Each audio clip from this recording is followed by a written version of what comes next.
Hello and welcome to all. सबका स्वागत है दिव्य संकल्प आईएएस में। मैं सुरजीत राजू सबका हार्दिक अभिनंदन करता हूं। कैसे फ्रेंड्स आप? और आज आपके लिए बहुत ही बेहतरीन सेशन लेकर आए जिसके अंदर हम important topic which is called genetics से जुड़ा हुआ कंसेप्ट को डिस्कस करेंगे।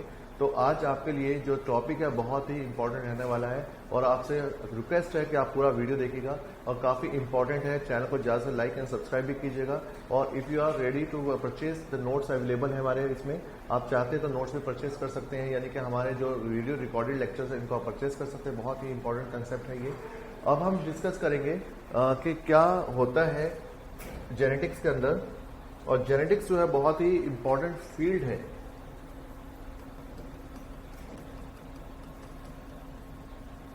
ठीक है, तो जेनेटिक्स के बारे में एक हम आइडिया लेकर चलेंगे क्या होता है जेनेटिक्स का। देखिए, जेनेटिक्स के अंदर हम जो क्रोमोसोम्स या जीन्स हैं इनके बारे में समझते हैं, इनके बारे में स्टडी करते हैं। और बहुत ही जो आप सब जानते हैं कि जीन्स हमारे लिए रोल बहुत बड़ा प्ले करते हैं और इसी रोल के कारण हमारे जो फीचर्स हैं, ठीक है, हर एनिमल्स के अलग अलग अपने फीचर्स होते हैं जो कि उसको अपने पेरेंट्स से मिलते हैं और पेरेंट्स से जो गुण उनके पास विद्यमान होते हैं वही उनके आगे जनरेशन को मूव करते हैं। तो पेरेंट्स से बच्चों में जो गुणों का प्रवाह होता है, ठीक है, जो जीन्स के थ्रू या क्रोमोसोम के थ्रू आते हैं, इनको हम जेनेटिक्स के अंदर अध्ययन करते हैं। ठीक है, तो जीन्स का जो अध्ययन है उसमें हम जेनेटिक्स को लेकर चलते हैं। पहले आपको एक चीज समझ में आनी चाहिए कि क्रोमोसोम्स, क्योंकि बहुत से लोगों में एक कंफ्यूजन होता है, वो क्रोमोसोम्स को नहीं समझ पाते हैं। और क्रोमोसोम्स जिसे हम गुणसूत्र कहते हैं, राइट, इसको आप समझिएगा। क्रोमोसोम्स या गुणसूत्र का क्या कंसेप्ट है। देखिए, क्रोमोसोम्स आप सब जानते हैं, हर एक जीव के अंदर, हर एक कोशिका जो जीव के अंदर पाई जाती है उनमें क्रोमोसोम की संख्या एक निश्चित होती है। ठीक है, जैसे अगर हम बात करते हैं ह्यूमन बीइंग के अंदर गुणसूत्रों की संख्या जो होती है वो निश्चित है, यानी कि 23 पेयर या 26 या 46 क्रोमोसोम। तो आप देखें, यानी जो मानव के अंदर की बात करें तो मानव में जो कायिक कोशिकाएं होती हैं, कायिक कोशिका का मतलब है सोमैटिक सेल्स। जो सोमैटिक सेल्स होती हैं इनमें गुणसूत्रों की जो संख्या होती है,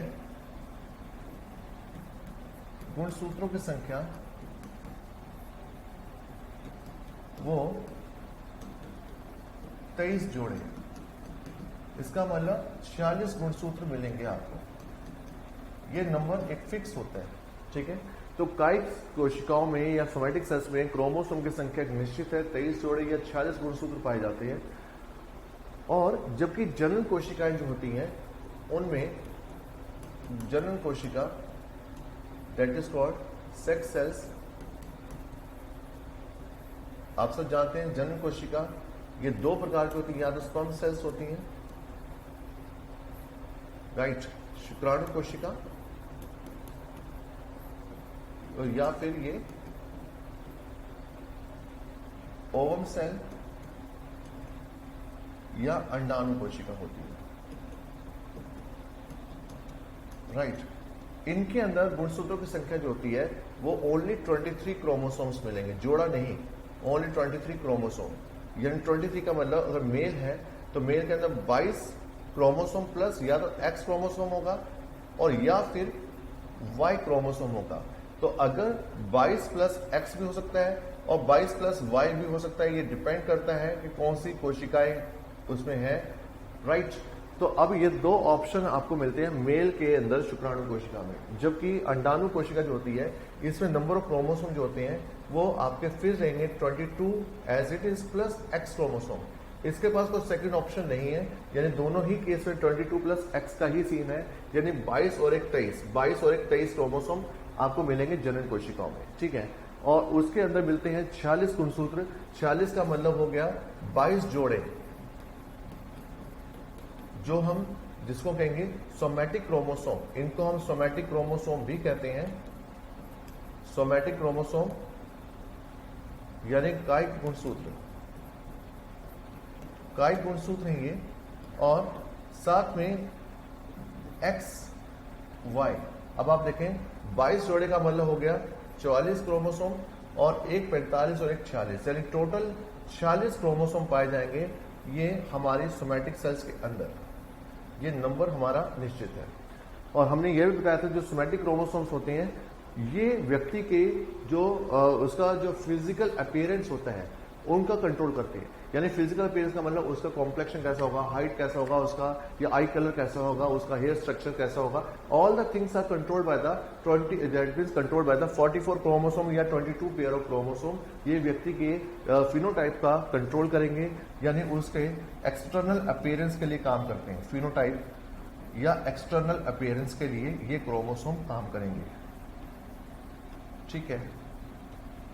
और जबकि XY जो है ये फॉर सेक्स डिटर्मिनेशन के लिए काम करेंगे, यानी व्यक्ति का सेक्स डिटर्मिनेशन या सेक्स क्या होगा, मेल होगा या फीमेल होगा, it is controlled by the sex chromosome यानी XY के द्वारा निर्धारित है, ठीक है।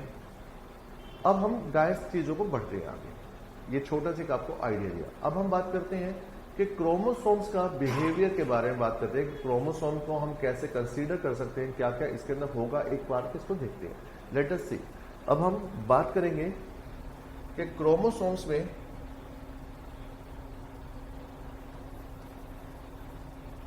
जो क्रोमोसोम होगा इसकी जो अगर हम लाइफ की बात करें तो जनरली क्रोमोसोम क्रोमोटीन के रूप में शुरू होता है। सबसे पहले क्रोमोटीन के रूप में मिलेगा, ठीक है। जो क्रोमोटीन होता है ये आपको यानी कि इंटरफेस स्टेज जो होती है सेल की, इंटरफेस स्टेज या जिसको अंतरावस्था भी कहते हैं, राइट, एंड प्रोफेस के साथ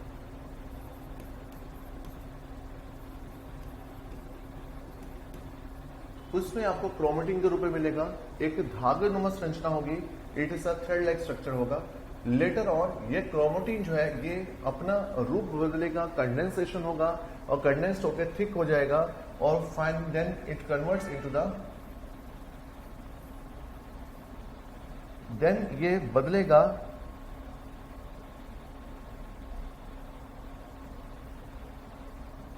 एक स्ट्रक्चर में and this is called a chromosome. अब इस अवस्था में हम इसको क्रोमोसोम यानी गुणसूत्र कहते हैं। और ये क्रोमोसोम जो है इट इज, इसके दोनों आर्म्स जो है एक दूसरे से जुड़े हुए हैं और at the point is called centromere.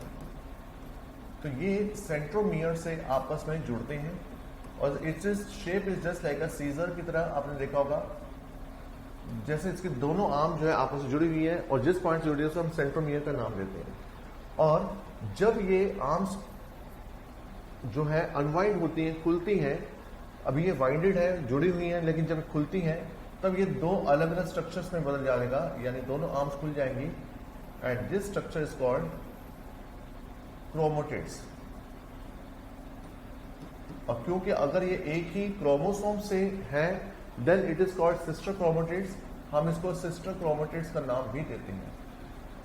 Now the guys, आपको जो चेक करना है वो क्या होता है, ये क्रोमोटिड्स होते हैं या जो भी क्रोमोसोम्स होंगे, अगर हमने इसकी बाजू खोल दिया, अब ये जो क्रोमोटिड्स होते हैं इनके ऊपर छोटे छोटे फ्रेगमेंट्स होते हैं, छोटे छोटे फ्रेगमेंट्स हैं एंड दीज फ्रेगमेंट्स आर, जैसे कुछ भी हो सकता, लेबलिंग ABCD हम कुछ भी करते हैं, तो बेसिकली ये जो फ्रेगमेंट्स होते हैं दीज आर द जीन्स, ये जीन्स होते हैं, ठीक है।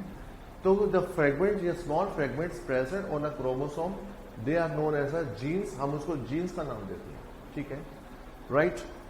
और जो जीन्स जो होते हैं इनके ऊपर एक केमिकल कोटिंग होती है, एक छोटी सी परत चढ़ी होती है और जो उस परत को हम कहते हैं DNA, then it is called DNA।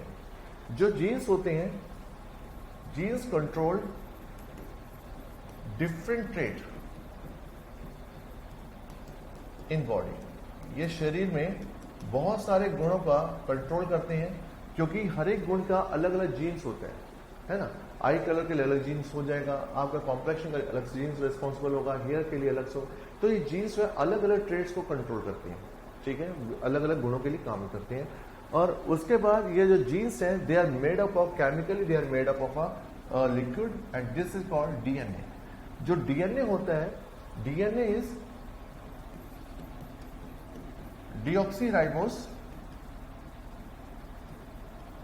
Deoxyribose nucleic acid. ये डीऑक्सीराइबोस न्यूक्लिक एसिड कहलाता है, जो कि एक प्रकार का न्यूक्लिक अम्ल है। तो हम इसको न्यूक्लिक अम्ल भी कहते हैं, क्योंकि एक एसिड की फॉर्म में है तो इसका एसिडिक बिहेवियर होगा। और इसमें डीऑक्सीराइबोस शुगर प्रेजेंट होती है, तो इसमें जो चीनी होती है वो डीऑक्सीराइबोस शुगर होती है, और ये इसका एक रूप है। तो अगर आपसे क्वेश्चन आता है कि द इनहेरिटेंस, अगर आप बात करें अनुवांशिकता, what is the unit for inheritance, अगर आप देखें यूनिट फॉर इनहेरिटेंस के लिए काम करते हैं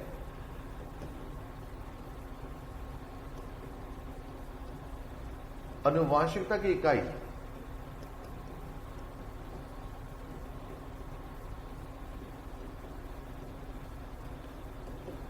अगर हम बात करें अनुवांशिकता की इकाई की बात करें, तो अनुवांशिकता की इकाई के लिए अगर आपके पास देखें एक क्रोमोसोम है, chromosome is made up of many genes और genes is made up of DNA. यानी क्रोमोसोम पे बहुत सारे जीन्स होते हैं और जीन्स में ही केमिकली डीएनए के बने होते हैं। तो अगर एक क्वेश्चन आता है कि यूनिट फॉर इनहेरिटेंस क्या है, तो डू रिमेंबर हमारा इसमें जो आंसर होना चाहिए वो डीएनए पे जाएगा, क्योंकि केमिकली जो जीन्स है मेड अप ऑफ डीएनए, और DNA is the closest resemblance है जहां पर आपका आंसर जाएगा। डीएनए चॉइस में ना होता देन आपका आंसर जीन्स पे जा सकता था।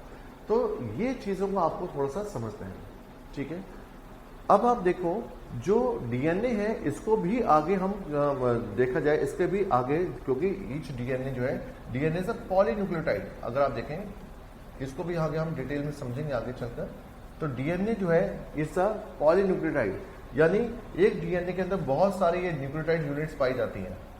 पॉली का मतलब मैनी, राइट। तो अगर आप डीएनए को देखें और इसको डिटेल्स में समझें, तो एक डीएनए जो है खुद एक बहुत बड़ी संरचना होती है, बहुलक होता है, और इसलिए हम इसको न्यूक्लियोटाइड के नाम से यानी पॉलीन्यूक्लियोटाइड कहते हैं। तो ये क्वेश्चन भी आपके लिए बहुत इंपॉर्टेंट है कि डीएनए क्या है। तो DNA is a kind of a polynucleotide structure है, ठीक है। इसके बाद अब हम एक और चीजों पे आगे बढ़ते हैं। वो चीज हमने एक छोटा सा आपको एक आइडिया दिया यहाँ पे क्रोमोसोम से जुड़ा हुआ। अब थोड़ा सा और हम आगे आपको एक कंसेप्ट देंगे जिसके अंदर हम समझेंगे कि जो सबसे पहले अनुवांशिकता का जो जिक्र है या अनुवांशिकता का जो आइडिया है वो किसने दिया था। देखिए अनुवांशिकता के लिए बहुत से लोगों ने रिसर्च की है, लेकिन सबसे जो कॉमन और जो सबसे ज्यादा जो फेमिलियर नाम है वो है ग्रेगर जॉन मेंडल का। तो ग्रेगर जॉन मेंडल पे काफी इंपॉर्टेंट कंसेप्ट है जो कि आपके एग्जामिनेशन पॉइंट ऑफ व्यू से भी इंपॉर्टेंट रहेगा। लेट अस सी ग्रेगर जॉन मेंडल के बारे में थोड़ा सा एक आइडिया लेके चलते हैं। देखिए ग्रेगर जॉन मेंडल है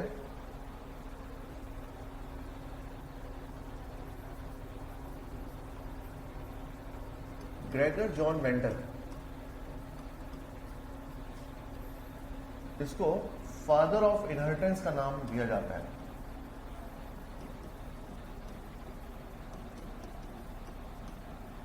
ठीक है, यानी अनुवांशिकता का जनक।